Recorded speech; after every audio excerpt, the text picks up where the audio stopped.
안녕하세요. 김대영의 혈액사랑 혈액내과 전문의 김대영 교수입니다. 오늘 이 시간에는 우리 혈액질환, 혈액암 환자분들께서 궁금해하시는 식사 방법 중에 하나인 나름식을 어떻게 먹어야 되는가, 나름식을 먹으면 안 되는가에 대한 설명을 한번 드려보겠습니다. 이제 혈액질환 환자분들은 대개 혈액암 치료를 받으면서 백혈구가 많이 떨어져 있는 경우가 많죠.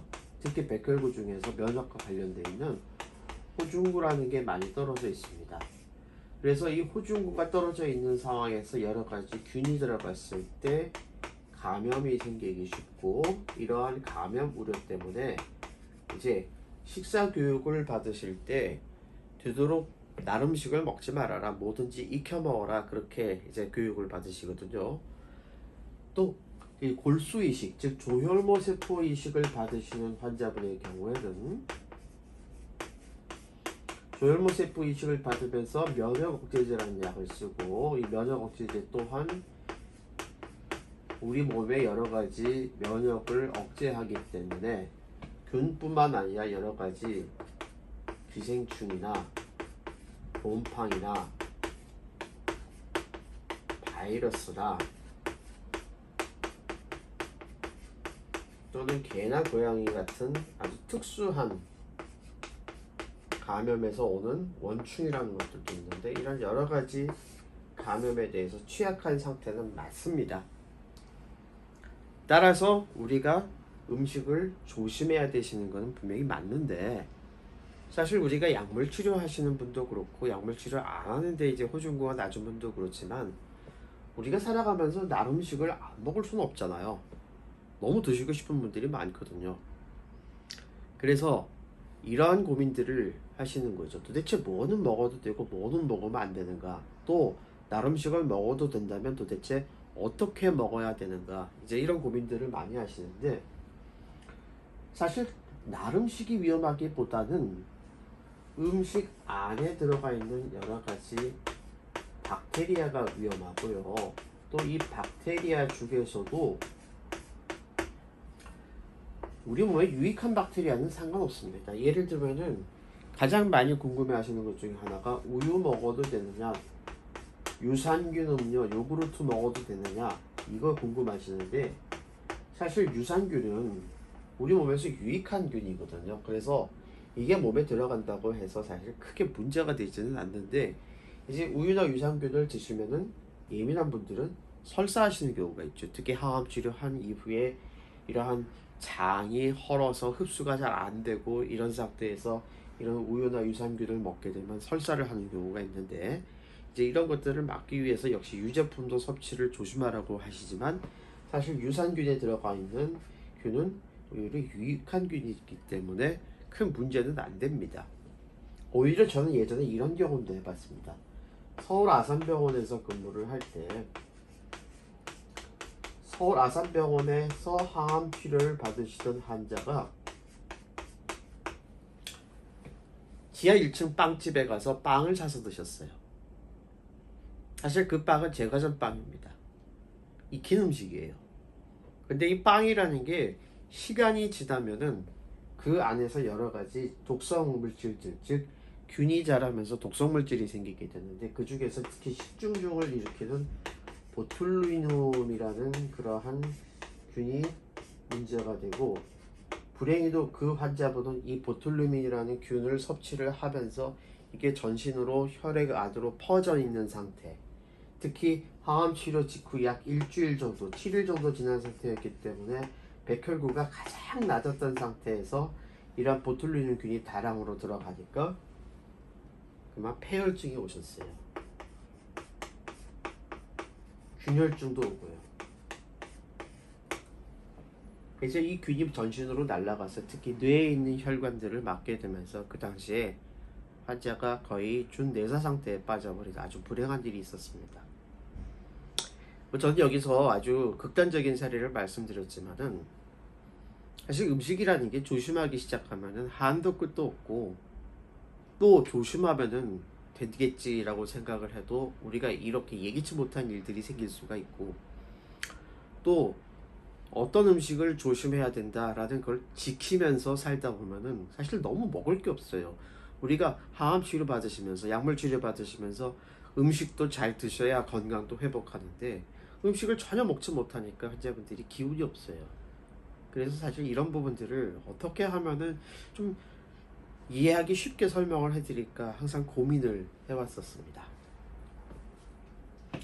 그래서 구체적인 사례별로 한번 얘기를 드려볼게요. 앞서 시간에도 말씀을 드렸는데요. 이 젓갈이라는 거를 드실 때는 사실 좀 조심하시긴 해야 됩니다. 국내에서 유통되는 중국산 젓갈 중에서는 특히 A형 간염 바이러스가 굉장히 많다고 하고, 젓갈 중에서 특히 이 조개류 있죠. 페류라고 하는데요. 이 페류에는 또 상당히 많은 감염원 그 세균이 굉장히 많은 것으로 알려져 있습니다. 그리고 뭐 오징어나 문어 같은 그런 빨판이 있는 그러한 생선의 경우에는 이 빨판 주위가 사실 깨끗하게 씻어지지가 않기 때문에 여기에도 굉장히 많은 세균이 있는 게 사실입니다. 그래서 항암 치료를 받고 계시고 호중고가 낮은 분들의 경우에는 이런 젓갈을 좀 피하시는 게 맞긴 합니다. 하지만 만약에 환자분이 집에 가셔서 이제 모든 게 다 좋아졌어요. 호중고가 좋아지고 회복된 상태라고 하면은 사실 면역력 자체가 충분히 감당할 수 있는 상태이기 때문에 집에 가신 다음에 젓갈 드셔도 됩니다. 대신 신선한 젓갈, 믿을 수 있는 데서 생산한 신선한 젓갈을 드시는 것이 가장 좋을 것으로 생각하고요. 면역 억제제를 드시고 있는 조혈모세포 이식을 받은 환자분들의 경우는 뭐 이러한 문제들 때문에 대개 6개월간은 젓갈 섭취를 되도록 하시지 말라고 권유를 드립니다. 김치는 왜 김치를 문제를 삼냐면은 사실 김치에 들어가 있는 유산균은 전혀 문제가 안 됩니다. 아까도 말씀드렸듯이 이 유산균 음료라든지 이런 데 들어가 있는 유산균은 우리 몸에 유익한 균이기 때문에 이게 몸에 들어온다고 해서 그게 문제를 일으키지 않습니다. 그런데 역시 김치를 담을 때도 젓갈을 쓰시는 경우가 많기 때문에 이 젓갈이 들어가면서 역시 이런 세균이 오염될 수가 있어요. 하지만 이 김치를 젓갈을 넣으셨다 하더라도 푹 익혀서 김치의 산성도에 의해서 세균이 어느 정도 다 죽은 상태라면 문제가 없고, 그래도 걱정이 되시는 분은 집에서 김치를 담가서 드시는데 김치를 담으실 때 깨끗하게 씻으세요. 흐르는 물에다가 깨끗하게 씻으시고 되도록 그 표면에 있는 세균이나 기생충이나 이런 거를 모두 다 제거하신 다음에 젓갈이 없이 담그시는 김치는 드셔도 됩니다. 즉 김치에다가 소금 넣고 이런 양념 넣고 뭐 고춧가루 넣고 이렇게 해서 드시는 거는 사실 큰 문제가 안 됩니다. 그러면 김치 드실 수 있어요.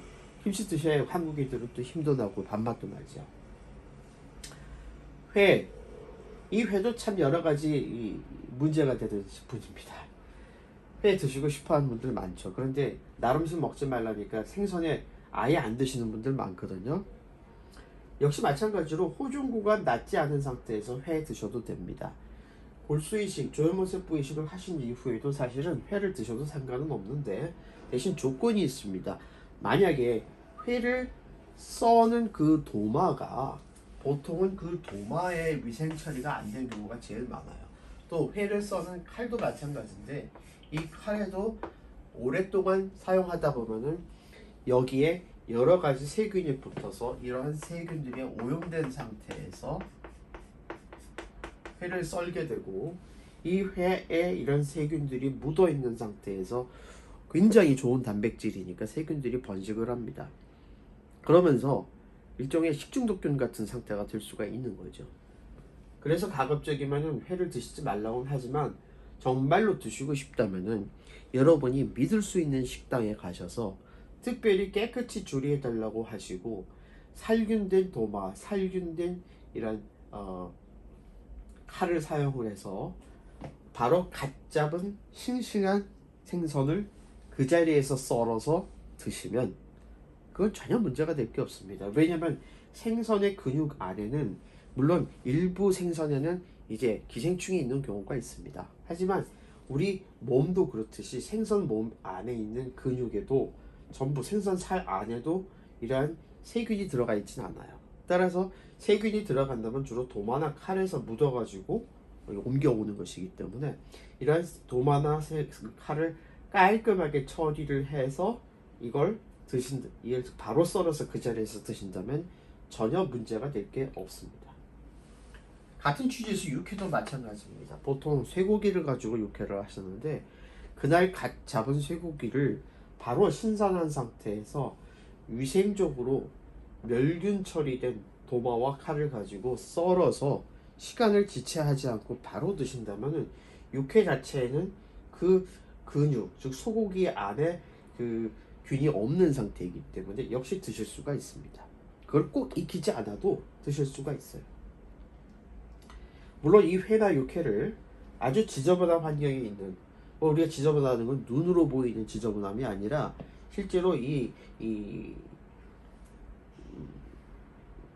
깔끔하게 관리 못하는 식당에서는 이거를 썰고 그냥 행주로 닫고 바로 이렇게 또 다른 걸 써는 경우가 있는데, 이렇게 된 이 도마나 이 칼은 세균에 오염될 수가 있기 때문에 이런 것들은 특별히 조심을 하셔야 됩니다. 특히 겨울철에는 큰 문제가 없는데 여름철에는 이러한 세균 번식이 훨씬 더 쉽게 일어나기 때문에 되도록 여름철에는 회나 육회를 드시지 않는 것이 좋습니다. 과일이나 채소 편도 말씀을 드렸습니다. 앞에서 말씀드렸지만은 사실 과일이나 채소의 과육 자체에는 균이 없습니다. 즉 우리가 사과를 하나 땄을 때 그 사과 안에 있는 이 화가 과육 안에는 전혀 균이 없어요. 그 껍질에는 묻어 있을 수가 있습니다. 따라서 사과를 따서 그걸 깨끗하게 씻으신 다음에 껍질을 까서 바로 드시면 역시 과일도 드실 수가 있습니다. 채소 마찬가지입니다. 대개 엽채소, 상추라든지 깻잎이라든지 이런 채소를 드시고 싶어하는 분들 많은데, 이러한 채소를 드실 때에도 한 장 한 장을 깨끗하게 씻어서 드시면은 전혀 문제될 게 없습니다.